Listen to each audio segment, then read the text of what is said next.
देवेंद्र बाहिनीपति सभापति देवोत्तर कमिटी जयपुर समस्त जयपुरवासी को मु देवोत्तर कमिटीर सभापति हिसाब से आंतरिक शुभेच्छा जनाऊँगी। देखु निश्चित भाव में अति खुशी और आनंदर विषय चलित वर्ष नूतन रथ निर्माण जाऊँगी नूतन आकार जो आम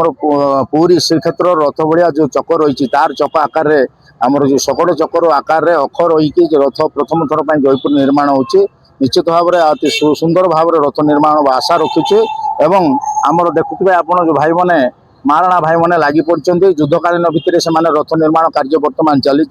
जगन्नाथ मंदिर प्रांगण में आमर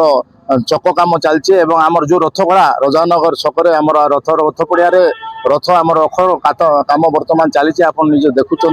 निश्चित भाव में आमर जो समय सीमा रही आम आमर जुलाई 10 तारीख सुधा रथ कार्य संपूर्ण भाव में समापन करने निष्पत्ति करूँ से प्रकार कार्य चली निश्चित भाव में आम आशा पोषण करुँ यथाशीघ्र आमर जो तारीख निर्धारण कर तारीख सुधा रथ कार्य शेष हम एवं चलित वर्षर रथ महा आडंबर सहकार रथ यात्रा पालन हो। देखते गोटे पूर्व वर्ष रथ चलित वर्ष रथर परिवर्तन रथ को बड़ कर कारुकार्य भिन्न प्रकार ना निश्चित भाव में अति खुशीर कथा आमर तो नुआ नूतन भाव में दायित्व नहीं एपूर्व आम तहसिलदार महोदय आमर एग्जीक्यूटिव कमिटी ऑफिसर अच्छा देवोत्तर committee executive officer tehsildar Jaipur से एपूर्व कार्य आरंभ कर सारी मुझे भी जाइली आमर जो रामगिरी जंगल